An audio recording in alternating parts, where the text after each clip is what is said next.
सशंखचक्रं सकिरीटकुण्डलं सपीतवस्त्रं सरसीरुहेक्षणं सहारवक्षस्थलकौस्तुभश्रियं नमामि विष्णुं शिरसा चतुर्भुजं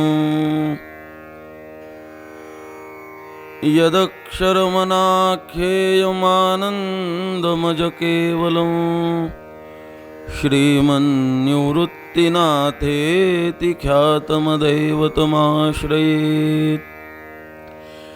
नमामि सद्गुरुशान्तं सच्चिदानन्दविग्रहं पूर्णब्रह्मपरानन्दमीशमाळन्दिवल्लभम्। नमो ज्ञानेश्वरा नमो ज्ञानेश्वरा निवृत्ति उदारा सोपानदेवा मुक्ताबाई नमो त्रिभुवन पावनी आद्यत्रे जननी देवांची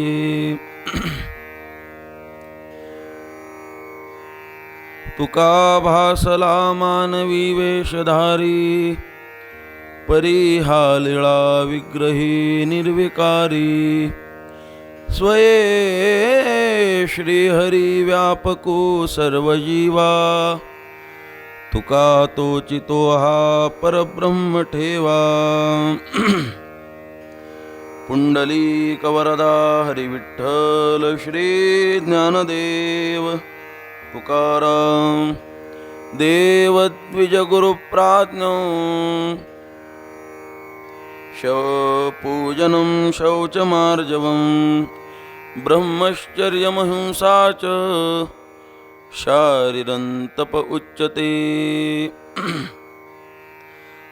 सकळतीर्थाची ये धुरे जिये का माता पितरे तया सेवे सिकीर शरीरे लोण कीजे। अखिल कोटी ब्रह्मांड नायक कर्तुम अकर्तुम अन्यथा कर्तुम सर्वशक्तिमान रुक्मिणी प्राण संजीवन जगदाधार श्री पंढरीनाथ परमात्मा मुक्त कैवल्य तेजोनिधी ज्ञानाधिराज विश्वमौली वैष्णवाग्रगणी श्री ज्ञानोबराया प्रेममूर्ती भक्त शिरोमणी भक्तराज श्री नामदेव महाराज प्रतिष्ठान निवासी शांती ब्रह्म श्री संत एकनाथ महाराज वैराग्य महामेरू वैराग्य रागरसिक श्रीमंत श्री जगद्गुरु तुकोबराया तथा वैकुंठवासी प्रातस्मरणीय स्वानंद सुखनिवासी सद्गुरु श्री जोग महाराज आदि करून सकल संत महात्म्यांच्या कृपाशीर्वादाने आपण भगवान श्री चतुर्भुज भगवान श्री विष्णूंच्या या पवित्र दरबारामध्ये वैकुंठवासी श्रद्धेय प्रातस्मरणीय सुभाष गुरु महाराज पाठक यांच्या चतुर्थ पुण्यस्मरणाच्या कार्यक्रमाच्या निमित्ताने एकत्रित आलेले आहोत आणि वैकुंठवासी श्रद्धेय सुभाष गुरूंच्या या चतुर्थ पुण्यस्मरणाच्या निमित्ताने त्यांच्या सर्व परिवाराच्या वतीने कुटुंबियांच्या वतीने तथा सर्व ग्रामस्थ मंडळी ग्रामस्थ भजनी मंडळी आणि सर्व आप्तेष्ट वारकरी वैष्णव परिवार या सर्वांच्या वतीने या ठिकाणी गुरूंचं चतुर्थ पुण्यस्मरण चतुर्थ दिनी स्वरूपामध्ये संपन्न होत आहे। गेल्या 4 वर्षापासून आपण फार मोठ्या उत्साहाने फार मोठ्या श्रद्धेने फार मोठ्या आदराने आपण गुरूंचं या ठिकाणी पुण्यस्मरण पुण्यतिथी साजरी करत आहोत। मी मागच्या वर्षीही या उत्सवामध्ये आलो होतो। जवळजवळ 7 दिवस या उत्सवामध्ये हजेरी लावून पाठक परिवाराच्या वतीने गुरूंची जेवढी होईल तेवढी सेवा करण्याचा प्रयत्न केला होता। गेल्या 3 वर्ष या पाठक परिवाराने आमचे आदरणीय सुभाष गुरु असतील आणि अमृत गुरु असतील यांनी फार मोठा भव्य आणि दिव्य स्वरूपाचा अखंड हरिनाम सप्ताह 3 वर्ष संपन्न केला. आता 3च वर्ष का केला आणि 3 वर्ष का करावा? आपल्याकडे एक रूढ पडलेली आहे. एखादा सप्ताह केला म्हणजे तो 1 वर्ष न करता निदान 3 वर्ष तरी करावं असं म्हणतात. का बरं? तर मी श्री गुरु गाथामूर्ती चंद्रशेखर बाबांच्या मुखातून ऐकलं होतं, एखादं कार्य आपल्याला निरंतर वर्षानुवर्ष चालवता येणं कदाचित शक्य नसेल आणि आपल्याला जर इच्छा असेल की आपल्या पदरामध्ये वर्षानुवर्ष ते केल्याचं फळ भेटावं, तर शास्त्रामध्ये असं सांगितलेलं आहे, श्री गुरु बाबांनी सांगितलं होतं की 3 वर्ष एखादा उत्सव केला की तो वारंवार निरंतर केल्याचं फळ आपल्याला सहज मिळून जातं. म्हणून 3 वर्ष उत्सव करावा अशी आपल्याकडे रूढ पडलेली आहे. आणि मग 3 वर्ष आपण अखंड हरिनाम सप्ताह गुरूंच्या पुण्यस्मरणाच्या निमित्ताने केलेला आहे. आणि याही वर्षी आपण हा चतुर्थ दिनी उत्सव, चतुर्थ पुण्यस्मरणाचा उत्सव 4 दिवसाचा संपन्न करत आहोत. आणि यातील उत्सवामध्ये भरगच्च कार्यक्रम, पहाटे काकडा आरती असेल, श्रीमन निवृत्तीनाथ महाराजांच्या गाथेचं पारायण असेल, संगीतमय पारायण असेल, त्यानंतर प्रवचन सेवा असतील, हरिकीर्तन, अशा सर्व कार्यक्रमाच्या आयोजनातून हा उत्सव आपण संपन्न करत आहोत. आणि त्यातील आजची तृतीय दिवसाची प्रवचन सेवा या सर्व पाठक परिवाराच्या वतीने आणि विशेष करून सुभाष गुरु असतील, अमृत गुरु असतील आणि त्यांचे सर्व सहकारी यांच्या आज्ञेने, सागर गुरु ना, हां सागर गुरु, क्षमा करा, सागर गुरु आणि अमृत गुरु यांच्या आज्ञेने आजची ही सेवा माझ्याकडे आलेली आहे. या सेवेकरिता आदरणीय, परमपूजनीय, प्रातस्मरणीय, श्रद्धेय संजयजी महाराज जगताप आपल्या सर्वांचे ते गुरुवर्य आहेत. ते या सप्ताहाला पूर्ण वेळ उपस्थित आहेत आणि याच सप्ताहाला राहतात असं काही नाही.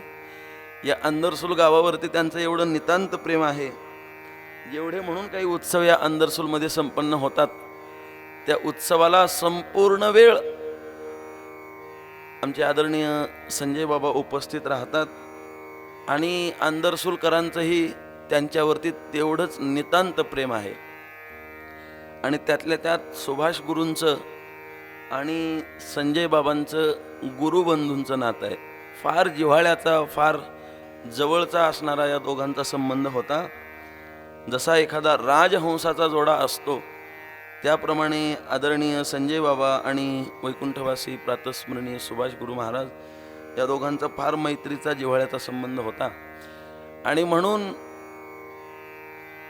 आदरणीय बाबाही या ठिकाणी उपस्थित आहेत आणि सर्व मातृवर्ग, पितृवर्ग, सर्व श्रोते मंडळींच्या उपस्थितीमध्ये आपल्या सर्वांना काही वेळ भगवान पांडुरंगाची, भगवान श्री विष्णू परमात्म्याची सेवा करावयाची आहे.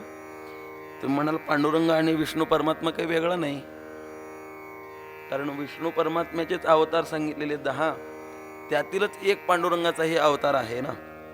मग तुम्ही विशेष करून भगवान श्री विष्णूचं नाव का घेतलं? त्याचं कारण आहे, इथं जे मंदिर आहे हे जाज्वल्य देवस्थान आहे, ते म्हणजे चतुर्भुज बालस्वरूपातील भगवान श्री विष्णू नारायणाचं हे स्वरूप आहे, विग्रह आहे असं सांगितलं जातं. आणि ही श्रद्धाही आहे तशी भाविकांची की ही जी मूर्ती आहे, जी भक्त प्रल्हादजींना आणि ध्रुव महाराजांना ज्या स्वरूपामध्ये भगवान परमात्म्याने दर्शन दिलं, तोच विग्रह म्हणजे ही मूर्ती आहे. आणि अशी असणारी विशेष मूर्ती, म्हणून मी सुरुवातीला नमनामध्ये जो श्लोक घेतला होता तो या भगवान परमात्म्याचं वर्णन करणारा तो श्लोक आहे. सशंख चक्रम सकिरीट कुंडलम सपीतवस्त्रम सरसीरुहेक्षणम सहार वक्षस्थल कौस्तुभश्रियम नमामि विष्णुं शिरसा चतुर्भुजम. हे भगवान श्री विष्णू नारायणाचं चिंतन आहे. आणि अशा या पवित्र दरबारामध्ये आपण आदरणीय सुभाष गुरूंचं 4थं पुण्यस्मरण संपन्न करत आहोत. आणि या प्रवचन सेवेमध्ये आजचा जो निवडलेला श्लोक आणि ओवी आहे, आजचा हा श्लोक निवडण्याचं विशेष कारण आहे.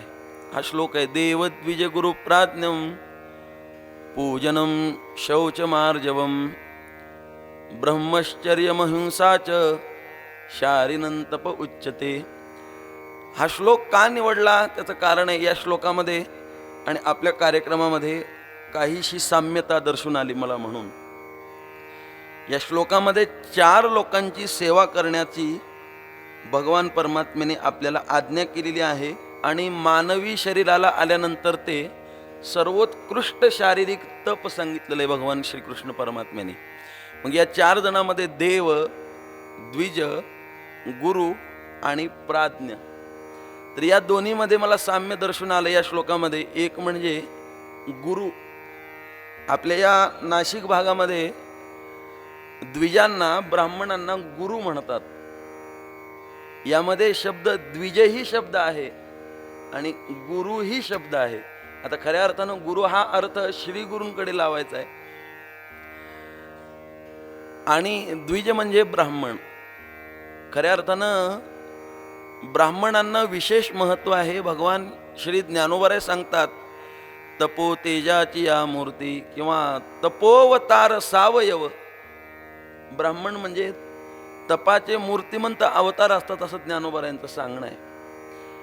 आणि म्हणून तया विधी विनयादिकी आणि ब्राह्मणांची निकी, ज्ञानोबराय सांगतात, तया ब्राह्मणांची निकी पायकी कीये. एकतर सुभाष गुरु हे गुरु म्हणजे ब्राह्मण आहेत आणि नुसतेच ब्राह्मण नसून वैष्णव ब्राह्मण आहेत.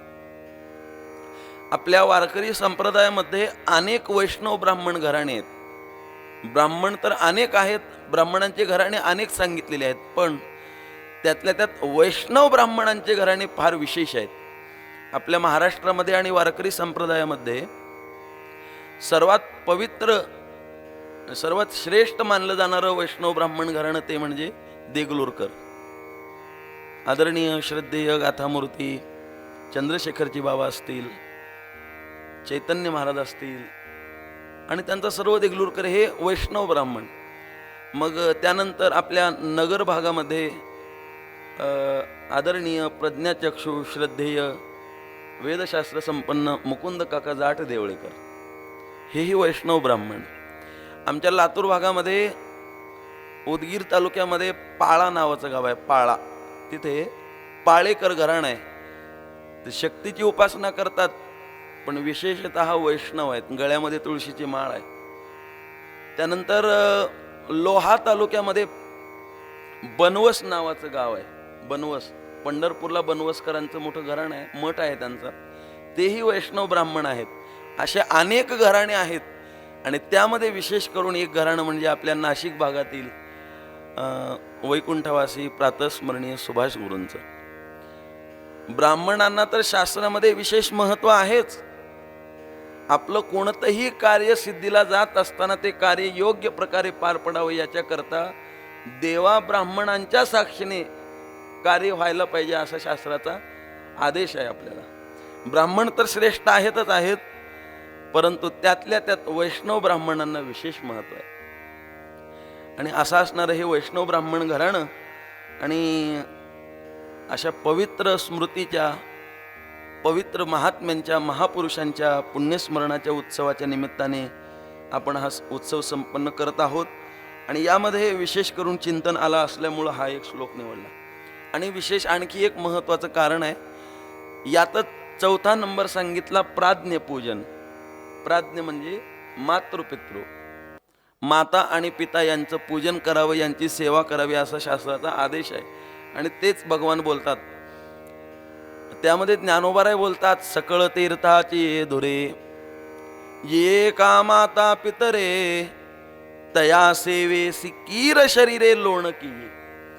एकतर गुरु ब्राह्मण आहेत म्हणून एक, आणि हा उत्सव जे संपन्न करत आहेत ते आपल्या पित्याच्या प्रति कृतज्ञता उत्सव म्हणून हा उत्सव संपन्न होतो आहे ना.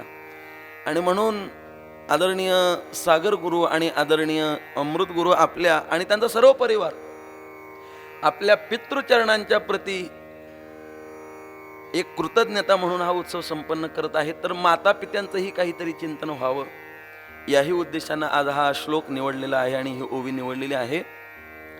श्रीमद भगवद्गीतेमध्ये सर्वच अध्याय अत्यंत महत्वाचे आहेत. गीतेमध्ये किती श्लोक आहे, किती अध्याय आहेत? 18 अध्याय आहेत. आणि या गीतेचे 2 खंड आहेत, पूर्वखंड आणि उत्तरखंड. तर 11व्या अध्यायापर्यंत पूर्वखंड आहे आणि तिथून पुढे उत्तरखंड आहे. आणि हा जो 17वा अध्याय आहे हा उत्तरखंडामध्ये मोडला जातो. सर्वच अध्याय विशेष महत्त्वाचे आहेतच आहेत, परंतु या 17व्या अध्यायामध्ये भगवान परमात्म्यांनी 3 प्रकारच्या गोष्टींचं विशेष महत्त्व सांगितलं. या अध्यायाचं नावच आहे श्रद्धात्रय विभाग योगो नाम. सप्तदशोध्याय श्रद्धात्रय. 3 प्रकारची श्रद्धा या अध्यायामध्ये भगवान परमात्म्याने विशेष केलेली असल्यामुळे या अध्यायाला ते नाव पडलं. आणि त्यामध्ये 3 प्रकारच्या गोष्टी भगवान परमात्म्याने विशेष सांगितल्या. आणि यामध्ये तपाचे सुद्धा भगवान परमात्म्याने 3 प्रकार सांगितलेले आहेत. एक शारीरिक तप, वाचिक तप आणि मानसिक तप. या तपाचे भगवान परमात्म्याने 3 प्रकार सांगितले. तर पहिलं तप आहे शारीरिक तप. या शारीरिक तपाचा श्लोक मी आता आपल्या पुढे म्हणून दाखवला, गाऊन दाखवला. त्यानंतर वाचिक तप आहे. भगवान परमात्मा बोलतात अनुद्वेगकरं वाक्यम सत्यम प्रिय हितंच यत् स्वाध्यायाभ्यसनंचैव वाङ्मयं तप उच्यते. हे वाङ्मय तप आहे. आणि मानसिक तप आहे मनप्रसाद सौम्यत्वम मौनमात्मविनिग्रह भाव संशुद्धिरित्येतत् तपो मानसमुच्यते. हे 3 प्रकारची तप भगवान परमात्म्याने सांगितले आहेत. तर आजचा हा जो श्लोक आहे तो शारीरिक तप सांगणारा श्लोक आहे. काय आहे, जीवनामध्ये आपल्याला काही विशेष प्राप्त करून घ्यायचं असेल तर ते प्राप्त करून घेण्याकरता तपाशिवाय ती गोष्ट प्राप्त होत नाही. काहीही करा, त्या गोष्टीमध्ये आपल्याला सिद्ध व्हायचं असेल तर तप लागतंच, तपाशिवाय नाही. म्हणून तर ज्ञानोबा हरिपाठामध्ये बोलतात तपे वीण दैवत दिधल्या वीण प्राप्त गुजे वीण हित कोण सांगी. म्हणून तपाला अत्यंत महत्व आहे. ज्ञानोबारायांचा आणखी एक हरिपाठातील चरण आहे. ज्ञानोबाराय बोलतात तपाचे सामर्थ्य तपिन्नला अमुप. आता लोक म्हणत असताना तपाचे सामर्थ्य तापविला अमुप म्हणतात. आता आपल्या म्हणण्यामध्ये फारच भेद आहे महाराज. तुका म्हणे नाही विश्वास ज्या म्हणी. आमच्याकडच्या आता इकडं कसं म्हणतात की, पण आमच्याकडे म्हणतात तुका म्हणे नाही विश्वासाच्या म्हणी. पाठभेद आहेत बरेचसे. कारण त्याचं महत्वाचं कारण आहे लोक शक्यतो तर ऐकूनच म्हणतात. कधी आता आम्हीही हरिपाठ बघून पाठ केलाच नाही, परंतु ज्यांचा ऐकला ते मात्र शुद्ध म्हणतात.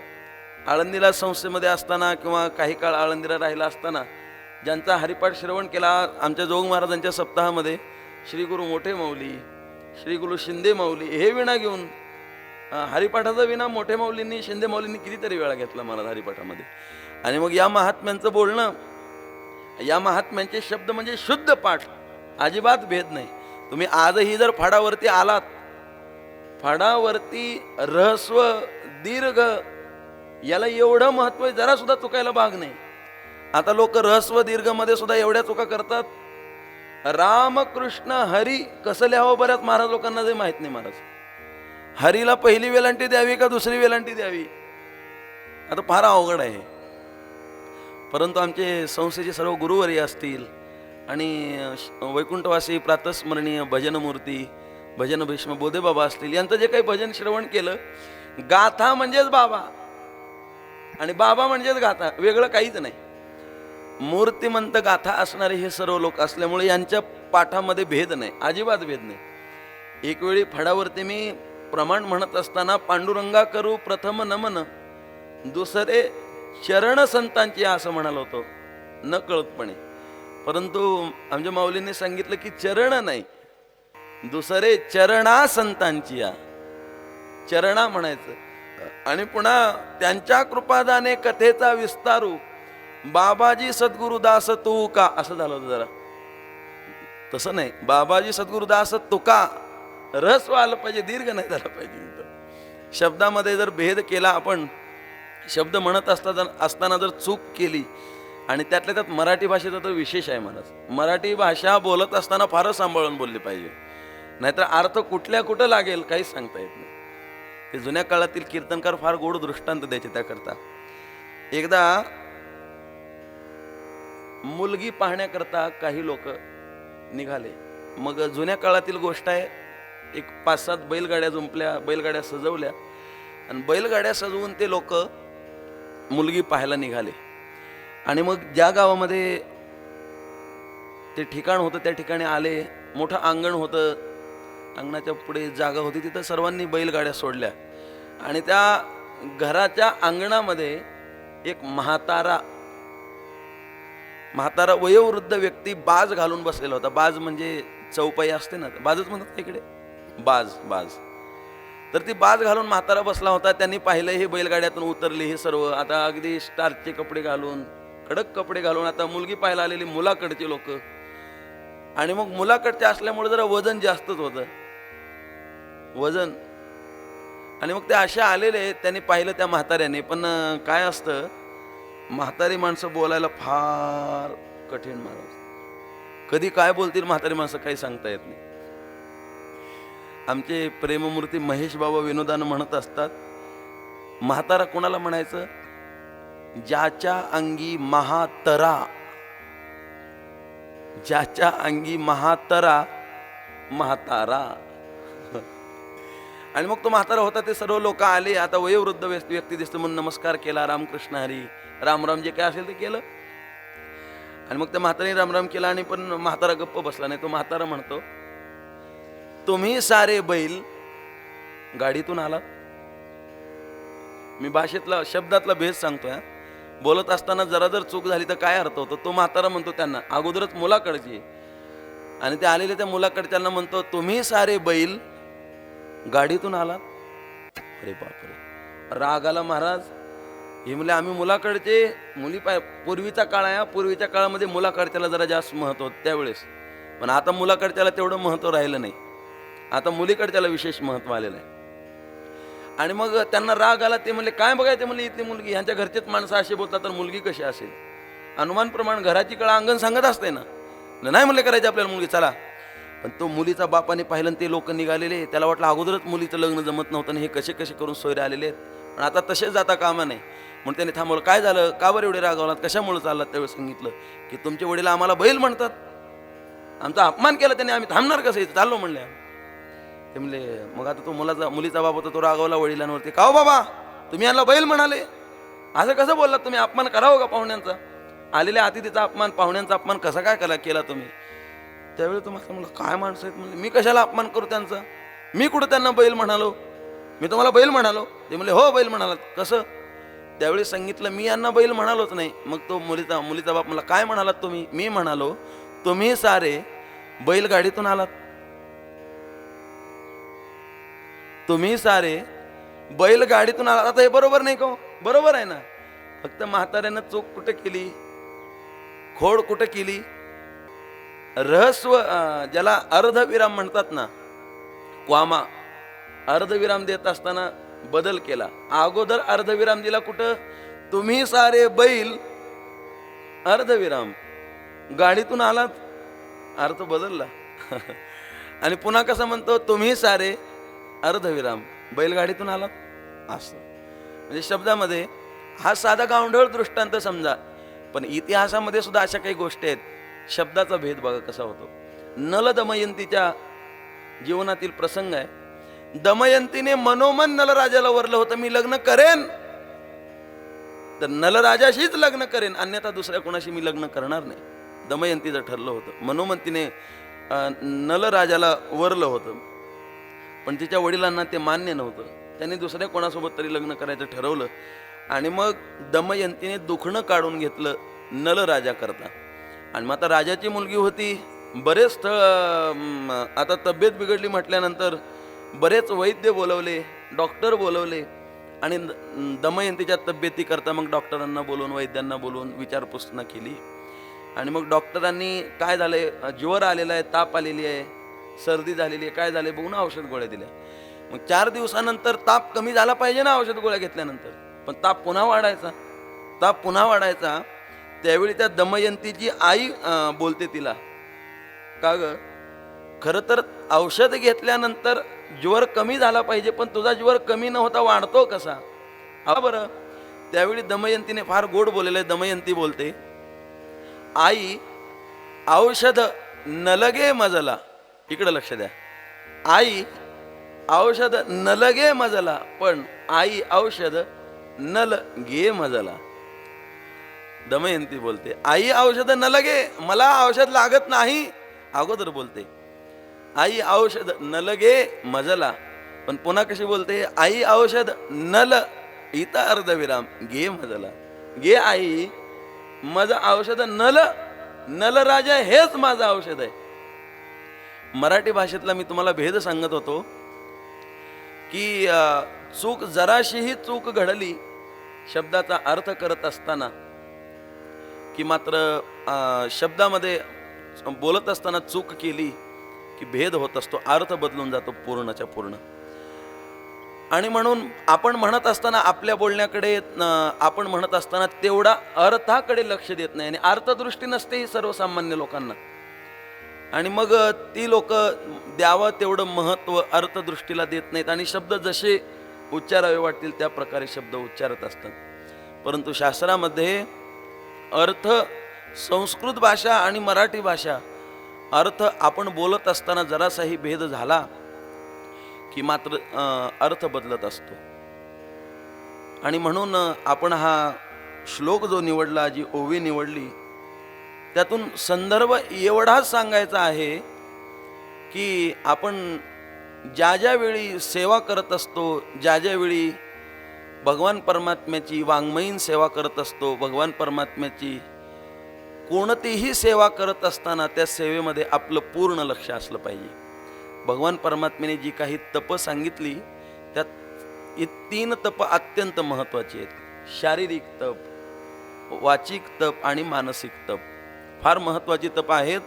भगवान परमात्मा बोलतात, देव द्विज गुरु प्राज्ञम पूजनम शौचमार्जवम ब्रह्मचर्यमहिंसाचं वाङ्मयम तप उच्चते. या 4 लोकांची पूजा केली पाहिजे, आतिथ्य केलं पाहिजे, आपण यांची सेवा केली पाहिजे. हे आपल्याला भगवान परमात्म्याची आज्ञा आहे. आणि खऱ्या अर्थानं आपण ज्या शरीराला आलेले आहोत त्या शरीराचं हे तप आहे. कारण इतर योनींचा जर आपण विचार केला तर इतर योनींना तेवढी बंधनं नाहीत, तेवढी म्हणण्यापेक्षा बंधनच नाहीत. भगवान बोलतात किंवा आमचे संत महात्मे सांगतात, आहार, निद्रा, भय, मैथून सर्व योनीशी समसमान, परी मनुष्य देहीचे ज्ञान आनिक जाण सर्वथा. आता घाबरू नका, कारण आपल्याला पाऊस तर लागणार नाही. वरून मंडप असा आहे की आपल्याकडे पाऊस येणारच नाही, म्हणून घाबरू नका. आणि आता अशी गोष्ट महत्त्वाची आहे की आता समजा आपण वेळेवर जरी प्रवचन सोडायचं ठरवलं आणि मी वेळेवर प्रवचन सोडलं, आता पाऊस चालू आहे, तुम्ही कुठं जाऊही शकणार नाही. मग इथं कीर्त प्रवचन झाल्यावर गप्पा मारत बसण्यापेक्षा प्रवचन ऐकलेलं काय वाईट? नाही, नंतर हरिपाठ आहे म्हणा. परंतु आता पाऊसही येतो आहे. काय आपल्याकडं असं म्हणतात की पाऊस आल्यानंतर आपल्याला पावसाचा विक्षेप होतो, पण खऱ्या अर्थानं शास्त्रदृष्टी जर पाहिली तर आपल्या कार्याची खरी पूर्ती, आपल्या कार्याचं खरं सार्थक आणि ती कार्य देवापर्यंत पोहोचलं कधी समजायचं? जर मेघराजाने वृष्टी केली, मेघराजाचं आगमन झालं तर समजायचं आपलं कार्य देवापर्यंत पोहोचलं, आपलं कार्य ज्यांच्याकरता करतो त्यांच्यापर्यंत पोहोचलं. खऱ्या अर्थानं मेघराजाची वृष्टी होत आहे म्हणजे हे कार्य आपण सुभाष गुरूंकरता करत आहोत, तर ते कार्य त्यांच्यापर्यंत पोहोचलं बुवा, आणि आपण हे कार्य करतो ते योग्य प्रकारे करत आहोत, असाही अर्थ ठरतो. मी सांगत होतो की आपण ज्या देहाला आलेले आहोत त्या देहाकरता काही नियम विशेष महत्त्वाचे आहेत, इतर योनींना नाही. ज्ञानोबाराय बोलतात, नाही मग जगद्गुरु तुकोबारायांच्या नाटातील काही प्रमाण आहेत. भगवान जगद्गुरु तुकोबाराय बोलतात, पशुकाय पाप पुण्य जाणती, उत्तम मध्यम भोग भोगिती, कै एक उपजताची मरती, बहिरी अंध होती पांगुळ मुकी. पशूंना इतर योनींना काय महत्व कळणार आहे या नियमांचं? आमचे श्रीगुरु गाथामूर्ती पांडुरंग बाबा घुले असं म्हणत असतात, तुम्ही असं कधी पाहिलंय का 5-50 म्हशी एकत्र आल्या आणि त्यांनी हरिपाठ केला? दिसलंय का कुठं तुम्हाला? 5-50, त्याला आमच्याकडे कटाळे म्हणतात, तुमच्याकडे वळू म्हणतात का? 5-50 वळू एकत्र आले आणि त्यांनी दिंडी काढली, असं कधी घडलंय का? 100-50 गाढवं एकत्रित आले आणि त्यांनी सप्ताहाचं आयोजन केलं, असं कुठं पाहिलं का तुम्ही? नाही. असं दिसत नाही का? त्यांना काही घेणं देणं नाही या गोष्टींचं. त्याचं कारण आहे, भगवान परमात्म्याने जे काही नियम लावलेले आहेत ते केवळ आणि केवळ या मानवी देहाकरता आहेत. मानवी देहामध्ये आणि इतर देहांमध्ये जो बदल केला तो काही दिसणाऱ्या विशेष गुणांमुळे. नाही तर तुम्ही बघा, पशूंमध्ये आणि आपल्या शरीरामध्ये जर आपण तुलना केली तर आपलं शरीर त्या मानानं कमी आहे महाराज. मला सांगा, अश्व घोडा एका तासामध्ये जेवढा पळू शकतो तेवढे आपण पळू शकतो का? नाही पळू शकत महाराज. हत्तीच्या शरीरामध्ये एवढं बळ आहे की मोठमोठी वृक्षाची लाकडं तो उचलू शकतो, तेवढे आपण उचलू शकतो का? सांगा ना. नाही उचलू शकत महाराज. तेवढं आपल्या शरीरामध्ये ताकद आहे का? नाही. पूर्वीच्या काळामध्ये 110 किलो, 100 किलो, 120 किलोचे पोते राहायचे. आता तेवढे पोते राहिलेत का हो? आता 50 किलो, 60 किलोचे, 100 किलोच्या नंतर 50-60 किलोवरती आले पोते. त्यानंतर 25 किलोचे पोते झाले, तांदळाचे कट्टे वगैरे 25 किलोचे. आता तेवढंही जमत नाही म्हणून आता 10-10 किलोच्या, 5-5 किलोच्या पिशव्या निघाले. म्हणून आपण इतर शरीरांचा, इतर पशुआदिकांच्या जर शरीराचा विचार केला ते आपल्यापेक्षा बलाढ्य आहेत. आता मला सांगा, कुत्रा, श्वान, त्याच्यामध्ये अशी ताकद आहे कुत्र्यामध्ये की आपण जर त्याला तो एखाद्या वस्तूचा वास दिला, आणि ते जसं पोलीस खात्यामध्ये श्वान पथक असतं, श्वान जे मानवाला जमत नाही शोधण्याकरता ते कुत्रे शोधून देतात महाराज. बरोबर आहे ना? मग इतर योनींमध्ये मानवांपेक्षा कितीतरी ताकद जास्त आहे की नाही? असं म्हणतात, गाढव आहे ना, गाढव, ते गाढव जुन्या काळामध्ये राजे लोक सैन्याला कुठं जात असताना, युद्धाला जात असताना आपल्यासोबत गाढव ठेवायचे. का बरं गाढव ठेवायचे? त्याचं कारण, राजाला पाणी प्यायला देत असताना ते पाणी अगोदर गाढवाला दाखवायचं. ते पाणी गाढवाने पिलं तरच ते पाणी शुद्ध आहे बुवा, यामध्ये काही विष मिश्रित नाही, अशुद्धता नाही. हे कुणाला कळतंय? चांगलं पाणी कोणतं आणि वाईट पाणी कोणतं हे गाढवाला कळतंय. 4 पायाच्या म्हणते मी. आणि मग ते राजे लोक गाढवाला सोबत ठेवायचे. मग गाढवामध्ये सुद्धा ताकद आहे. असं म्हणतात की गाढव तंबाखूच्या शेतामधून फिरत सुद्धा नाही म्हणे, वास सुद्धा घेत नाही गाढव तंबाखूचा. गाढव वास सुद्धा घेत नाही. गाढवा तंबाखूचा घेत नाही. मग आता मला सांगा, जे लोक तंबाखू खात असतील, जे लोक दारू पित असतील, ते लोक खरं तर गाढवाची उपमा त्यांना देणं म्हणजे गाढवाचा अपमान करणं आहे महाराज. अपमान करणं. त्या गाढवाला वाईट वाटत असेल, मी अशुद्ध पाणी पित नाही, शुद्ध पाणी पितो, मी तंबाखू खात नाही, पण लोक मला विनाकारण माझं नाव बदनाम करतात लोक, असं वाटत असेल नाही का त्या गाढवाला? हां. इतर योनींमध्ये फार ताकद आहे. मला शरीराचा जर विचार केला, बलाचा जर विचार केला तर फार बलवान आहेत इतर योनी. मग तुम्ही म्हणाल, महाराज मानवाला एवढं महत्त्व का? त्याचं कारण आहे, शरीरामध्ये ताकद किती आहे, बल किती आहे, यावरून श्रेष्ठता ठरवता येत नाही. परंतु भगवान परमात्म्याने आपल्याला जो हा मानव देह दिला, या मानव देहाचा आपण किती चांगल्या प्रकारे वापर करतो आणि या मानव देहातून आपण ज्या करता आलेले आहोत त्या करता ते ध्येय आपण डोळ्यासमोर ठेवून कार्य करतोय का, यावरती मानव देहाचं महत्व अवलंबून आहे आणि ज्ञात आहे. अन्यथा आमच्या संतांनी अनेक ठिकाणी सांगितलेलं आहे, नाही तरी काय थोडी श्वान सुकरे बापुडी, पुस नाही पायचारी मनुष्य परी कुतरीती. फार प्रसिद्ध सुभाषित आहे. येशान्न विद्यान तपोन दानम ज्ञानन्न शीलन्न गुणोन धर्मः ते मर्त्य लोके भुवि भारूभूता मनुष्य रूपेण मृगाश्चरंती. शास्त्रकार सांगतात, काही गोष्टींनी युक्त मानव असेल तरच त्याला माणूस म्हणून घेण्याचा अधिकार आहे. मला सांगा, अंदरसूल गावाची लोकसंख्या किती आहे बरं? 25,000 ना? बाबा म्हणत आहेत की अंदरसूल गावाची लोकसंख्या, मानवाची लोकसंख्या किती आहे? 25,000. मी एक तुम्हाला प्रश्न करतो, सगळी माणसंच आहेत का? सगळी माणसंच आहेत का? दिसणारे माणसं तर खूप आहेत. आज भारताची लोकसंख्या जवळजवळ 140 करोडच्या जवळ आहे की नाही? परंतु हे सगळे माणसंच आहेत का, हे कशावरून ठरवावं? दिसणारे माणसं, आकृतीचे माणसं तर खूप झाले, परंतु ज्यांच्यामध्ये मानव धर्म पाहावा ते माणसं किती आहेत? आमच्या कबीर महाराजांचा फार गोड दोहा आहे. कबीर महाराज सांगतात, आदमी आदमी तो सब कुछ कहते, आदमी आदमी तो सब कुछ कहते, आदमी का तो सुकाल है, लेकिन जिस आदमी में आदमीपन हो उस आदमी का दुकाल है. कबीर महाराज सांगतात, दिसणारे माणसं तर खूप झाले हो, परंतु ज्यांच्यामध्ये माणूस पण आहे, माणूस की आहे, माणूस धर्म ज्यांच्यामध्ये आहे, ती माणसं किती आहेत? फार कमी आहेत. खऱ्या अर्थानं शास्त्रामध्ये 4 प्रकारचे धर्म सांगितले: सामान्य धर्म, विशेष धर्म, परधर्म आणि परमधर्म. त्यामध्ये मानवाकरता सामान्य धर्म 4 प्रकारचे सांगितले. त्यामध्ये सदाचार, अहिंसा, सत्य आणि दया.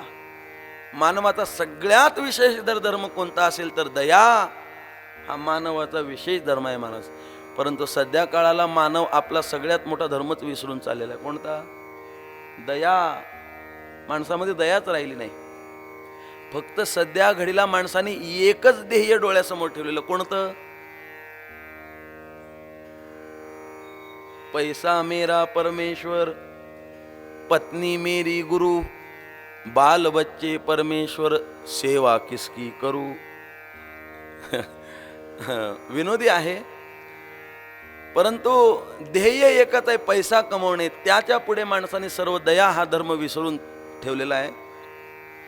एक वेळ प्रसंग आहे, एक भिकारी भिक्षुक 4 दिवसापासून पोटामध्ये अन्नाचा कण नाही असा भिकारी रस्त्याने जात होता. एक मोठं श्रीमंताचं घर दिसलं, मोठं अंगण आहे, अंगणामध्ये गोडाऊन केलेले, त्या गोडाऊनमध्ये मोठमोठे पोत्याची थप्पी लागलेली धान्याची.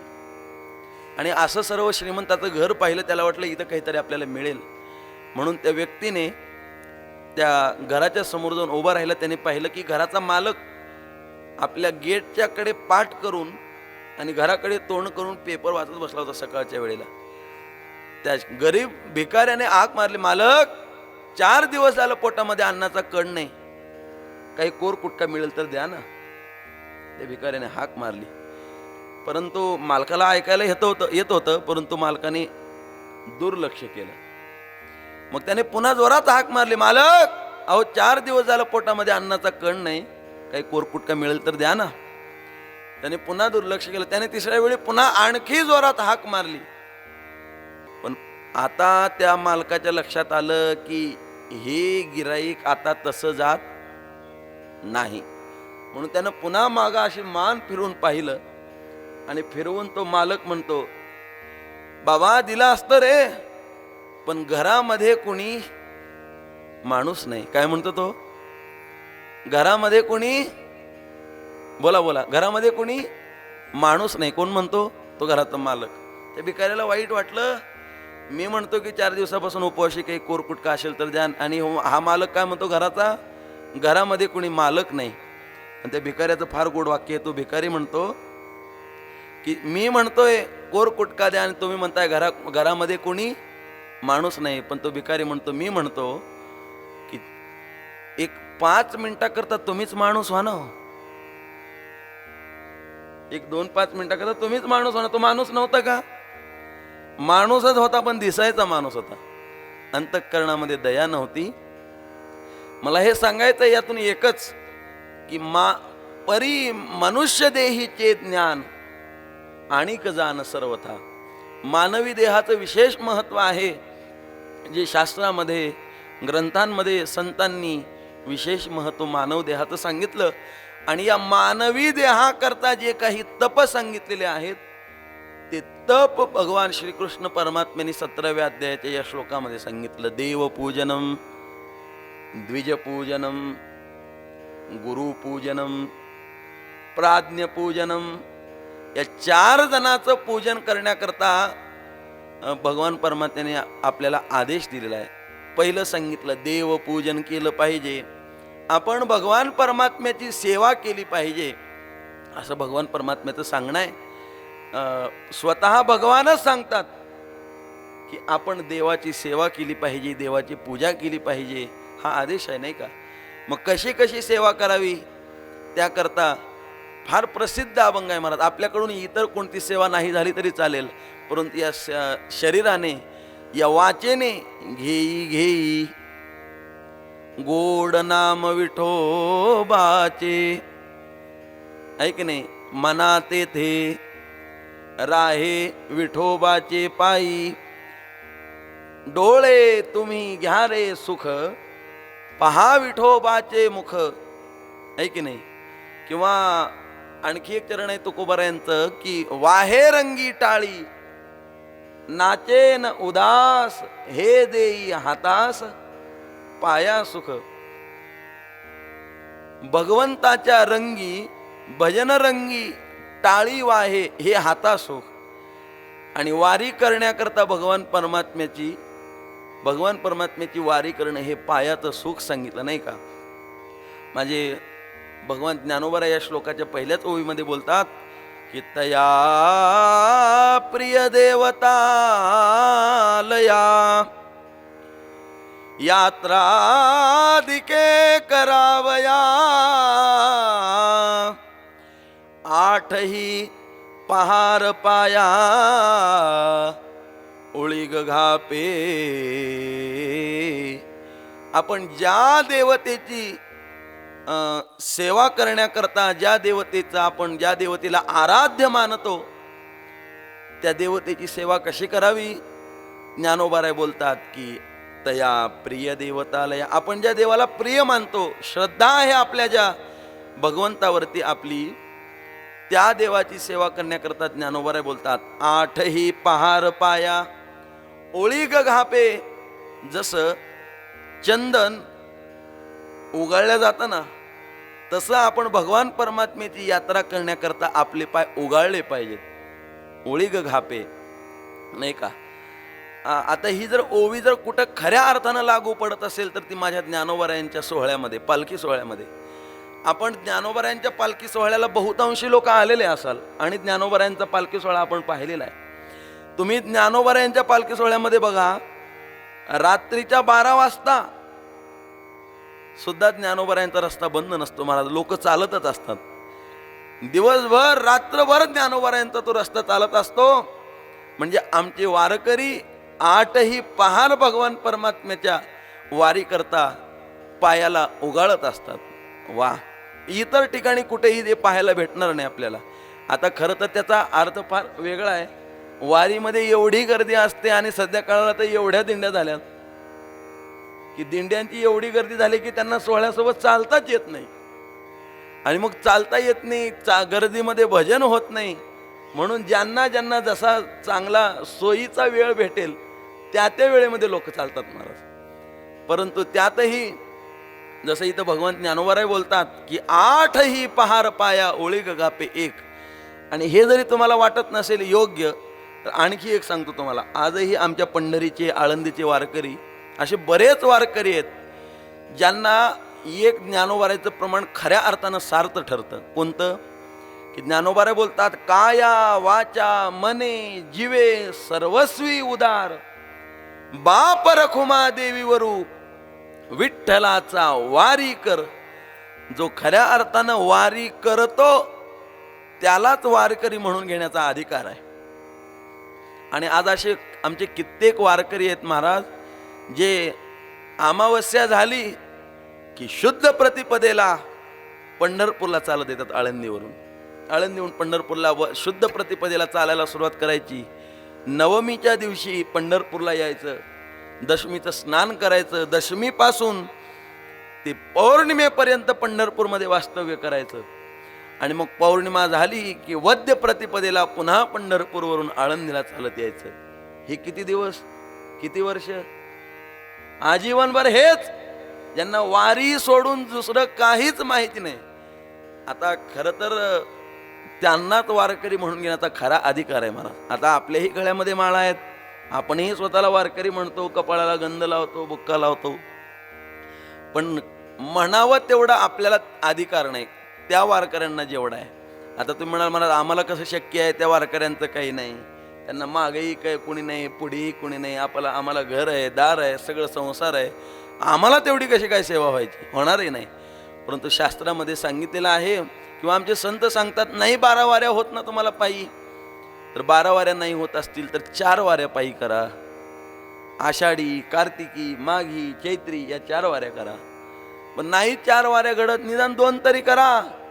आषाढी निकट, आला कार्तिकीचा हाट आहे की नाही, किंवा दोहीचा हाट, भरले घनदाट, अपार मिळाले वारकरी रे.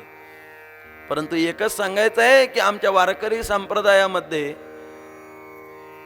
चालत वारी करण्याला विशेष महत्व आहे महाराज. का महत्व आहे त्याचं कारण ज्ञानोबारांनी इथं सांगितलेलं आहे.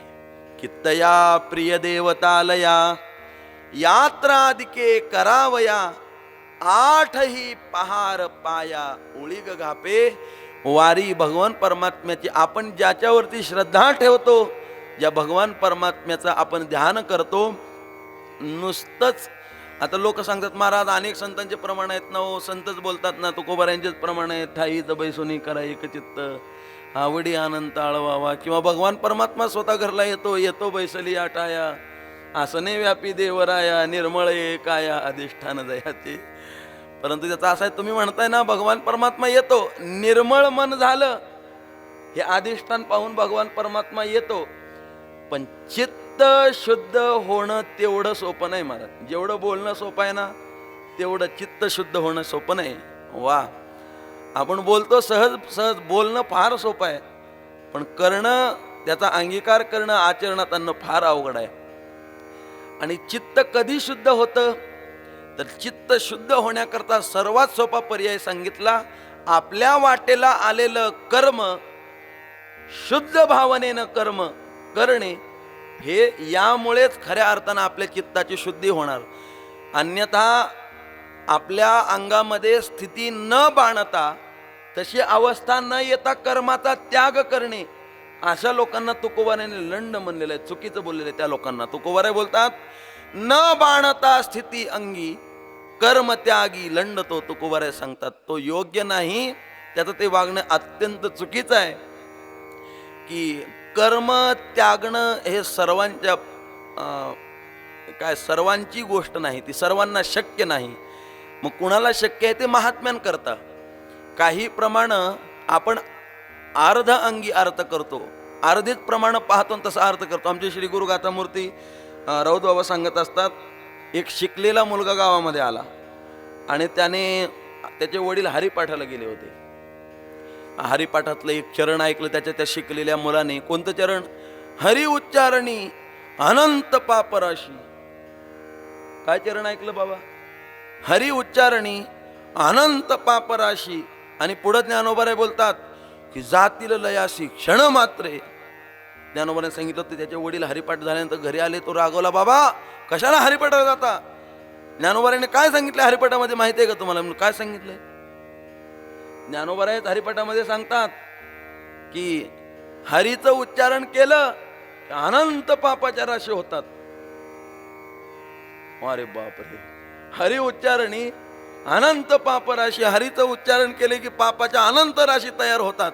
आणि त्याच्या जीवनात पापाच्या राशी का तयार झाल्या की जातील लयासी, क्षण मात्रे लयाला जातील, असं ज्ञानोबारायचं सांगणं. अरे वा, अर्थ करणं.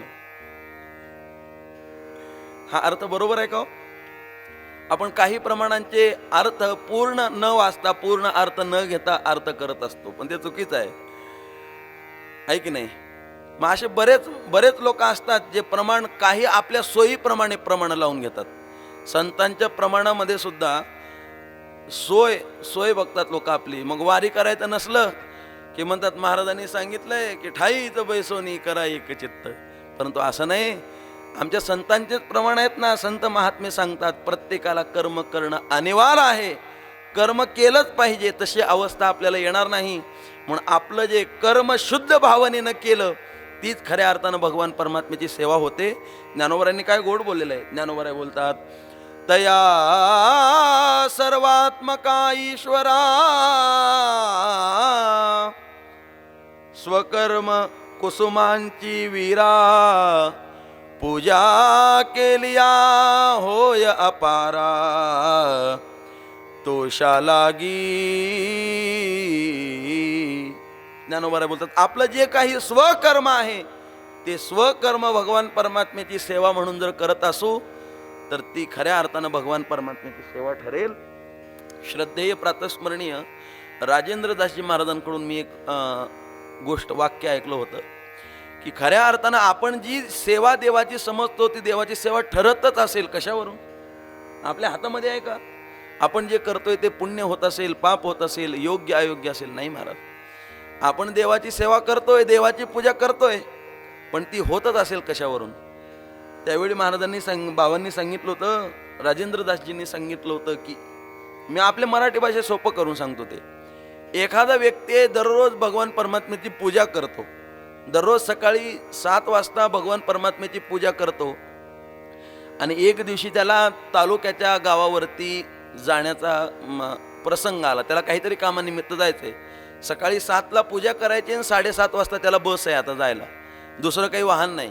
मग करायचं काय? 7:30 वाजता जायचं आणि 7ला पूजा आहे.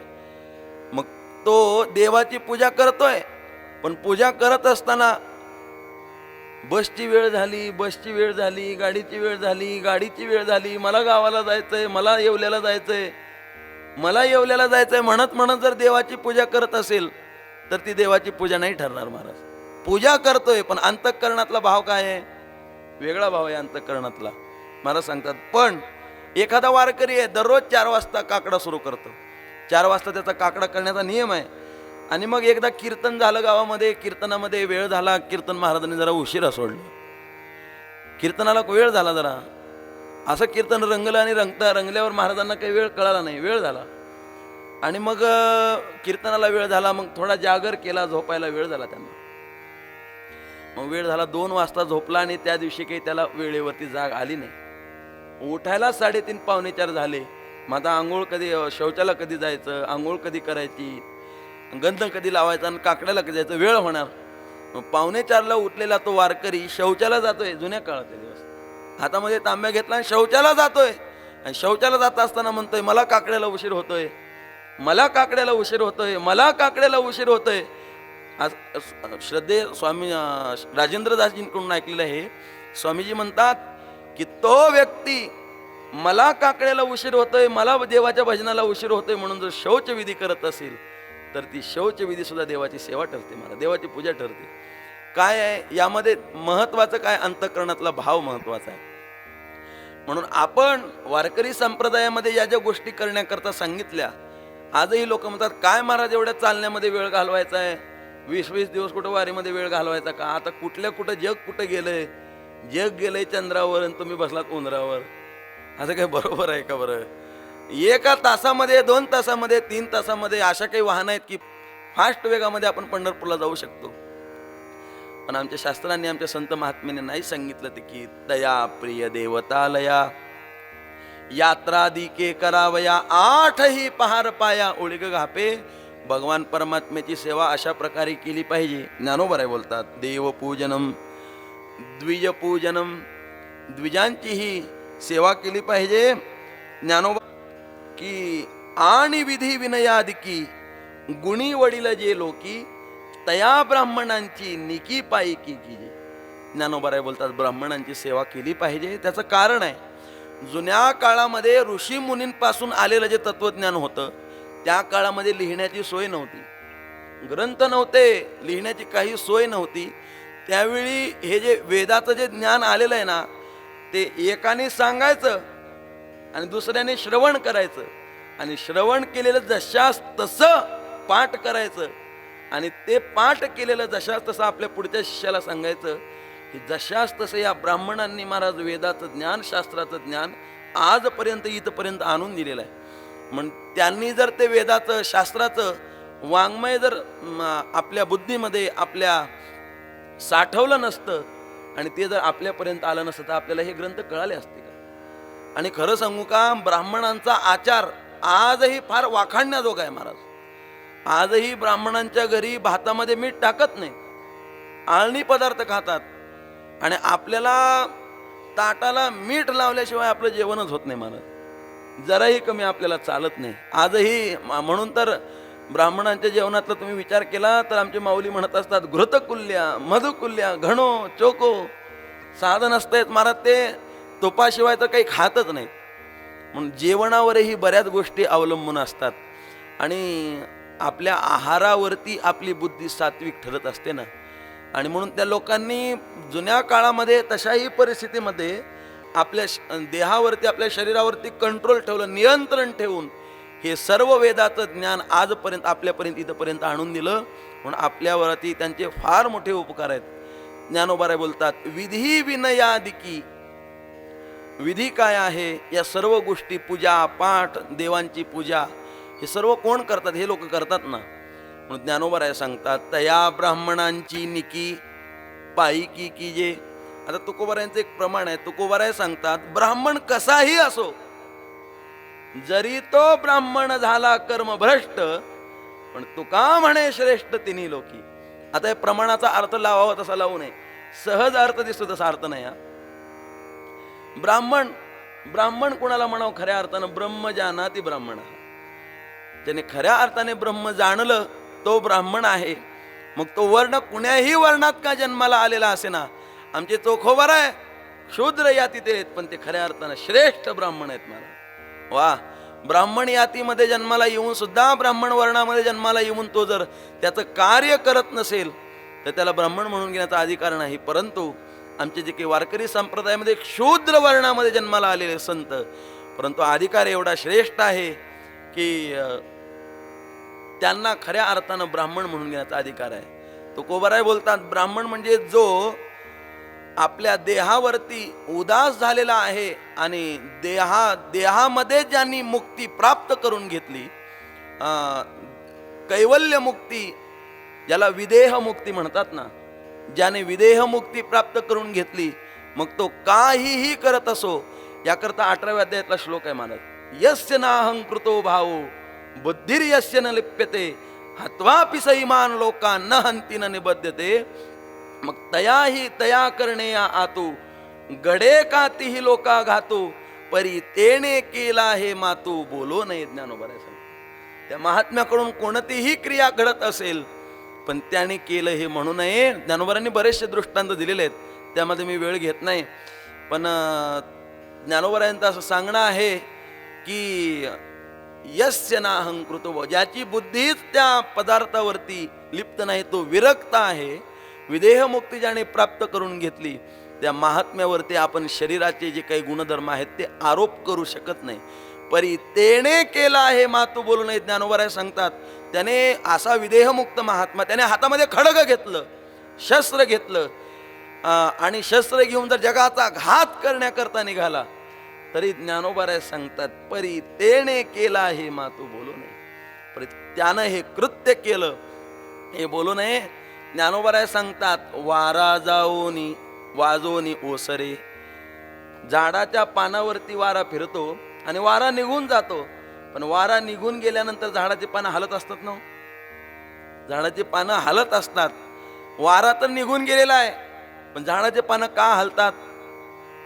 कशामुळे हलतात? त्याच्यावरती तो प्रभाव कशाचा झालेला आहे? शरीराचा सहज त्या पानावरती प्रभाव झालेला आहे. जसं पानं हलतात ना, तसं विदेहमुक्त झालेला महात्मा जो क्रिया करत असतो, ती क्रिया त्याच्याकडून घडत नसते आणि तो आरोपही आपण त्यांच्यावरती करू शकत नाही. ज्ञानोबराय सांगतात. किंवा एखादी जुन्या काळातील आपण ज्याला दुर्डी म्हणतो ना, जे केलेली दुर्डी असते ना, त्याच्यामध्ये कापूर ठेवला आणि कापूर ठेवला आणि जसा लागेल तसा आपण त्या दुर्डीतील कापूर काढून घेतला आणि कापूर संपला. कापूर तर संपलेला आहे, पण आता त्या दुर्डीतला वास जातो का हो? नाही जात महाराज. पुन्हाही कितीतरी दिवस त्या दुर्डीतला वास तसा शिल्लक राहतो. तसं काही ज्ञानोबराय बोलतात. वा, म्हणून मला हे सांगायचं आहे की एखादा महात्मा जी काही क्रिया, ब्राह्मण या पदावरती बोलत होतो आपण, ब्रह्म त्याला म्हणतात ज्याने जीवनामध्ये विदेह मुक्ती प्राप्त करून घेतली. मग तो महात्मा कसाही असो, ज्ञानोबराय बोलतात की तुकोबराय बोलतात, जरी तो ब्राह्मण झाला कर्मभ्रष्ट, तुका म्हणे श्रेष्ठ तिनी लोकी ब्राह्मण. मग अशा ब्राह्मणांची निकी पायी की केली.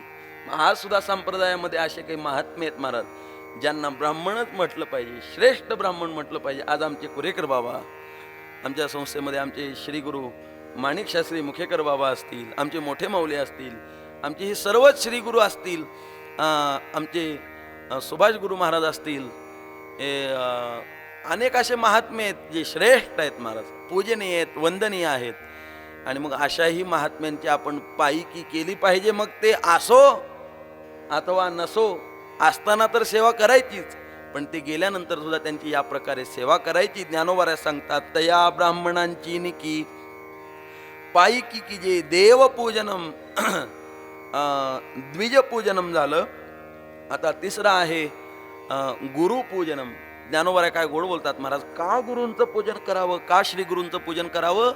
ज्ञानोबराय बोलतात, आणि संसारा ऐसा दारुणू, जो भेटला चिहारी शिणू, तो ज्ञानदाने सकरणू, भजिजे गुरु. ज्ञानोबराय बोलतात, या आपल्या जीवनामध्ये सर्वात श्रेष्ठ जर उपकार कुणाचे असतील तर ते आपल्या श्री गुरूंचे आपल्यावरती उपकार आहेत. कशामुळं? अनेकांचे ऋण सांगितलेले आहेत. मातृऋण, पितृऋण, शास्त्र ऋण, ऋषी ऋण आणि गुरु ऋण सांगितलेलं ना आपल्याला. तर या श्री गुरूंचंही आपल्यावरती ऋण आहे. कोणतं ऋण आहे?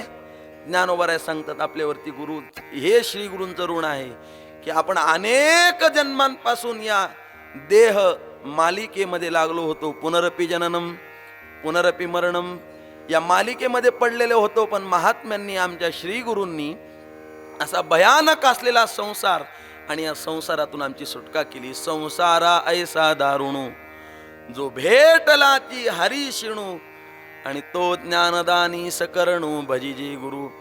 ज्ञानोबराय बोलतात, जे आपल्याला आपले श्री गुरु संत महात्मे देऊ शकतात ते कुणीच नाही देऊ शकत. आपल्या माता पित्यांचे तर आपल्यावरती उपकार आहेत, तो पुढे विषय आहे. परंतु जगद्गुरु तुकोबारायांचं प्रमाण आहे, माय बापे पिंड पाळीला माया,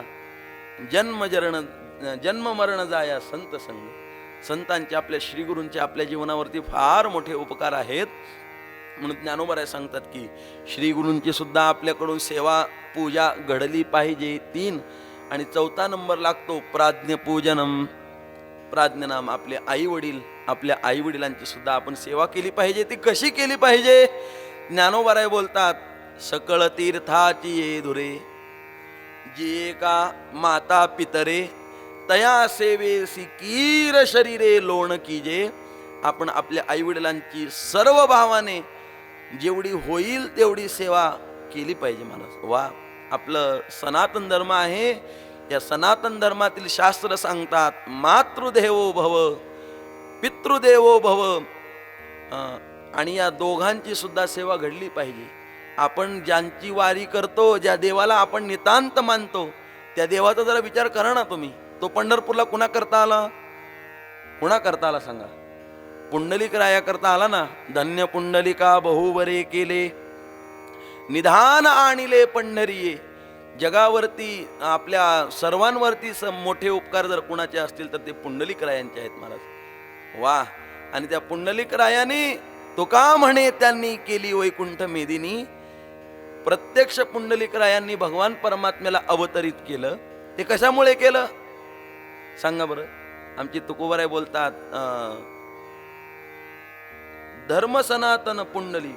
काय प्रमाण आहे की पितृसेवा पुण्य लाधला निधान, धर्म सनातन पुंडलिक. आहे की नाही? पितृसेवा पुण्य. पितृ म्हणजे आता यातून फक्त पिता असाच अर्थ लागत नाही. पितृ म्हणजे पितर आपले जे आई आणि वडील यांच्या निरंतर सेवेमुळे पुंडलिकरायांचा एवढा मोठा अधिकार झाला की आमच्या तुकोबारायांना सुद्धा त्याचा हेवा वाटला. हो, हेवा वाटला. तुकोबाराय बोलतात, का रे प्रेमे मातलासी, उभे केले विठ्ठलासी, ऐसा कैसा रे तू धीट, मागे भिरकाविली वीट. तुकोबाराय बोलतात, युगे झाली 28, अजूनही न म्हणसी बैस. पुंडलिकरायांवरती आमचे जगद्गुरु तुकोबाराय उद्गार काढतात की का रे प्रेमे मातलासी. काही लोक हे प्रमाण म्हणत असताना का रे का रे असं म्हणतात, का रे पुण्या मातलासी म्हणतात. पण तेवढा अधिकार नाही महाराज. जगद्गुरु तुकोबाराय पुंडलिकरायांचं एवढं तोंड भरून वर्णन करतात गाथेमध्ये. त्या पुंडलिकरायांना असं एकेरी आणि तेही नावाचं अभद्र स्वरूप करून तुकोबाराय कसे बोलते सांगा ना. आमच्या संस्थेमध्ये श्रीगुरु कदम मौली, मोठे मौली हे आमच्या पाठाची परीक्षा घेत असतात, पाठांतराची परीक्षा घेत असतात. त्यामध्ये माऊलींचा जरा बारकावा आहे. माऊलींच्या परीक्षा घेत असताना मी पाहिलेला. बारकावा कसा काय आहे? दैवी संपत्ती आणि आसुरी संपत्ती श्रीमद भगवद्गीतेमध्ये सांगितलेलं आहे. पण माऊली आसुरी संपत्ती नाही म्हणत. जर दैवी संपत्ती असेल तर आमचे माऊली म्हणतात आसुरी दोष आहेत, त्यांना आसुरी संपत्ती नाही म्हणता येत. आणि एखादा विद्यार्थ्याने आसुरी संपत्ती लिहिलं, मार्क देतात, पण त्याला लाल शेरा करतात आमचे माऊली. लाल शेरा करतात. आणि माऊलींच्या पाठांतरामध्ये म्हणत असताना बऱ्याच गोष्टींचं निरीक्षण केलेलं आहे. नाम्या सवे जेवी नव्हे संकुचित असं नाही म्हणायचं. वा. नामया सवे जेवी नव्हे संकुचित. आता मग तुम्ही जर असं इथं जर नाम्या सवे जेवी लावलं तर मग आणखी एक प्रमाण आहे, नामयाची जणी सवेवेची शेणी. नामयाची जणी कोण तिचा भाव, मग इथं नाम्याची म्हणा की. इथं काय लिहिलेलं आहे? इथं नामयाची बरोबर लिहिलेलं आहे ना. मग तुम्ही म्हणत असताना काय म्हणता? नाही नाही, मौलिक कदाचित एखाद्या दिवस मार्क देतात, परंतु त्याने जर लिहिलं तर मग त्याला लाल शेरा करतात. का तर आपल्याकडून संत महात्म्यांच्या प्रती ज्याला काय म्हणतात अवज्ञा घडू नये. संत महात्म्यांना बोलत असताना एकदा संस्थेमध्ये कीर्तनाची परीक्षा चालू होती आणि परीक्षा चालू असताना तो विद्यार्थी बोलत होता, अर्जुनाला भगवान असं म्हणतात, अर्जुनाला तसं म्हणाले, अर्जुनाला तसं. आमचे श्री गुरु दादा बसले होते, संदीपान दादा. दादा म्हणाले, हे अर्जुन काय म्हणतो रे सारखं सारखं? अर्जुन जी म्हणा, अर्जुन महाराज म्हणा. एखादा वेळेस बोललं तर ठीक आहे, परंतु वारंवार तशी अवज्ञा आपल्याकडून घडू नये. मी बऱ्याच वेळा आमचे श्रद्धेय राजेंद्रदासजी महाराजांकडून ऐकलेलं. आपण म्हणतो भक्त प्रल्हाद असं म्हणतात, ते असं म्हणाले आपण म्हणतो, पण महाराज कधीच आमचे स्वामीजी तसं नाही म्हणत. स्वामीजी म्हणतात भक्त प्रल्हादजी महाराज म्हणायचे त्यांना. आता आपण स्वतःच्या मागं महाराज लावून घेतो. आता आपले आहे का ती पात्रता महाराज लावून घ्यायची? महाराज पण खऱ्या अर्थानं ते श्रेष्ठ महाराज आहेत ना, परंतु आपण त्यांच्याकडून अवेर घडू नये, अवेर होऊ नये महाराज आपल्याकडून. की असे बरेच प्रमाण आहेत. मी कुठून आलो होतो? कारे प्रेमे मातलासी. तुकोबाराय बोलतात प्रेमामुळे मातले, आहे की नाही? मातले वैष्णववीर नटती नाना चंदी, कधी कधी मत्तो भवती. तृप्तो भवती, भक्ती करून एखादा महात्मा त्या भक्तीमध्ये मत्त होत असतो ना, तुकोबाराय बोलतात, आमच्या देवाला उभं केलं आणि उभं केलं त्याला उगं मागं फिरून कोण आलंय कसं आहे पाहायचा तर होतास, पाहिलं सुद्धा नाही हो, आहे की नाही. आणि मग त्याला बसण्याकर देव म्हणतो, अरे बाबा मला बसण्याकरता काहीतरी आसन टाक, काहीतरी पट्टी टाक, काहीतरी बसकर दे मला. नाही बसायचं नाही या अवतारामध्ये, मागं बरेच कुठाने केले, तो आता इथं कुठाने नाही करायचे. कोण म्हणतंय? पुंडलिकराय बोलतात देवाला, देवा आता मूढ पापी जैसे तैसे उतरी कासे लावूनी, पुंडलिका दिलावर करुणा कर विठ्ठले. एवढा अधिकार झाला कशामुळं? आई वडिलांच्या सेवेमुळे झाला ना. ज्ञानोबाराय सांगतात, काय अधिकार आहे आपल्या आई वडिलांचा खरा, की सकळ तीर्थाची धुरे.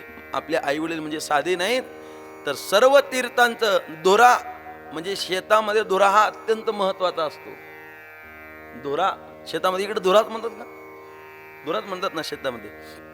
अत्यंत महत्वाचे आहेत आपले आई वडील. सकळ तीर्थाची धुरे, सर्व तीर्थांचा केंद्रबिंदू, एक आधार बिंदू म्हणजे आई वडील आहेत महाराज. आपण जे काही तीर्थ करतो, 4 धाम, सप्तपुऱ्या, अष्टविनायक, 12 ज्योतिर्लिंग, सर्व तीर्थयात्रा करतो, पण आमच्या संतांना ते मान्य नाही. का बरं? करायचं नाही? 4 धाम करायचं नाही? तीर्थयात्रा करायची नाही? नाही नाही करायची हो, पण ऐका तर, घरी आई वडील आहेत, आई वडिलांची सेवा न करता जर तीर्थयात्रेला जात असेल तर त्याची तीर्थयात्रा आमच्या संतांना मान्य नाही. ज्ञानोबारांची काय गोड ओवी आहे बघा. ज्ञानोबाराय बोलतात, घरी माता पितरा धड बोली नाही संसारा, आणि येर विश्वभरे आदरा मूर्ख जैसा. जगामध्ये आदर करत असेल, जगाला आदर देत असेल, जगामध्ये मान्यता असेल त्याला, परंतु घरी आपल्या आई वडिलांना आदर देत नसेल, मान्यता देत नसेल, तर आमचे ज्ञानोबाराय बोलतात, त्याच्यासारखा मूर्ख जगात दुसरा कोणी नाही. तुम्हाला सगळ्यात मोठा जर मूर्ख महामूर्ख पाहायचा असेल तर आपल्या आई वडिलांचा जो आदर करत नाही त्याच्या एवढा महामूर्ख या जगात कोणी. ज्ञानोबाराय बोलतात की येर विश्वभरे आदरा मूर्ख जैसा. काय आहे, जगाने जरी आपल्याला आदर नाही दिला तरी चालेल महाराज, परंतु आपल्या आई वडिलांच्या नजरेमध्ये आपण आदर संपन्न असलं पाहिजे. आता माझा अधिकार तितका पोचणार नाही. मी तात्यांकडून ऐकलं होतं रंगनाथ गुरुजींचं वाक्य. रंगनाथ गुरुजी म्हणायचे, म्हणे अख्खं गाव म्हणतंय ही बाई चांगली, ही माऊली चांगली आहे, अख्खं गाव म्हणतंय, परंतु स्वतःचा नवरा म्हणतो नाही नाही हो, काही करत नाही, आमचं काम करत नाही, असं करत. नवरा नावं ठेवतो ना अख्खं गाव चांगलं म्हणतंय. काय अर्थ आहे? अख्खं गाव नावं ठेवत असेल आणि स्वतःचा नवरा म्हणत असेल माझी बायको सगळ्यात चांगली, कुणाचं खरं धरावं? नवऱ्यातच खरं. तसं अख्ख्या जगाला मान देतो, आदर सन्मान देतो, आणि आपल्या आई वडिलांनाच मानत नाही घरी. मग काय अर्थ आहे अशा गोष्टीला? ज्ञानोबाराय सांगतात ते योग्य नाही. खऱ्या अर्थानं आमच्या गणरायांच्या जीवनातील प्रसंग बघा ना तुम्ही. ज्यावेळी अग्रपूजेचा मान कोणाला द्यायचा यावरून वाद निर्माण झाला, आणि मग सर्व देवदेवता त्या ठिकाणी होत्या. कार्तिक स्वामी होते, गणपती बाप्पा होते, सर्व देव. मग काय ठरला न्यायनिवाडा?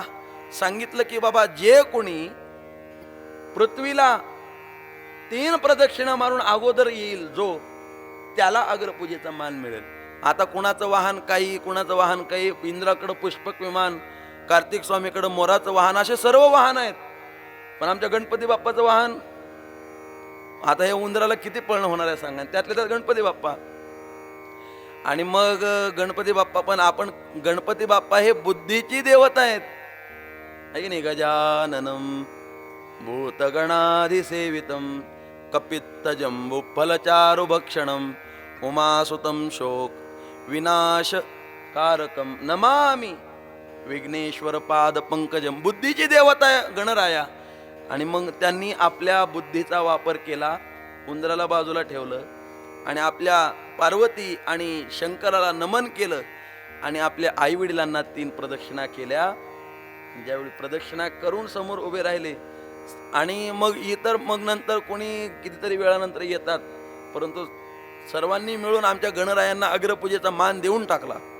मग कार्तिक स्वामी म्हणतात, तुम्ही बारक्या माझ्यावरती अन्याय केला, तुमचं जास्त प्रेम बारक्या लेकरावरती. आजही म्हणतात महाराज मुलं, आमच्या आईबाबाचं प्रेम बारक्यावर जास्त आहे, बारक्यावर जीव जास्त आहे. पण असं काही नसतं. आईला मोठाही मुलगा तेवढाच असतो, लहानही मुलगा तेवढाच असतो.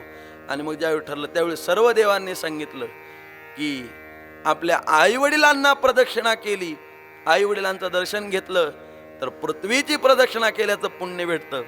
कशामुळं? आईवडिलांना नमस्कार केल्याचं आणि प्रदक्षिणा केल्याचं पुण्य आहे. की पृथ्वीची प्रदक्षिणा केल्याचं पुण्य मिळतं. म्हणून हे केलं पाहिजे. ज्ञानोबा सांगतात फार श्रेष्ठ अधिकार आहेत. सकळ तीर्थाची ये दुरे, जे का माता पितरे तया सेवी सिकीर शरीरी लोण कीजे. आपण आपल्या आईवडिलांची तशी सेवा केली पाहिजे. आणि आपल्या धर्मामध्ये 2 प्रकार आहेत.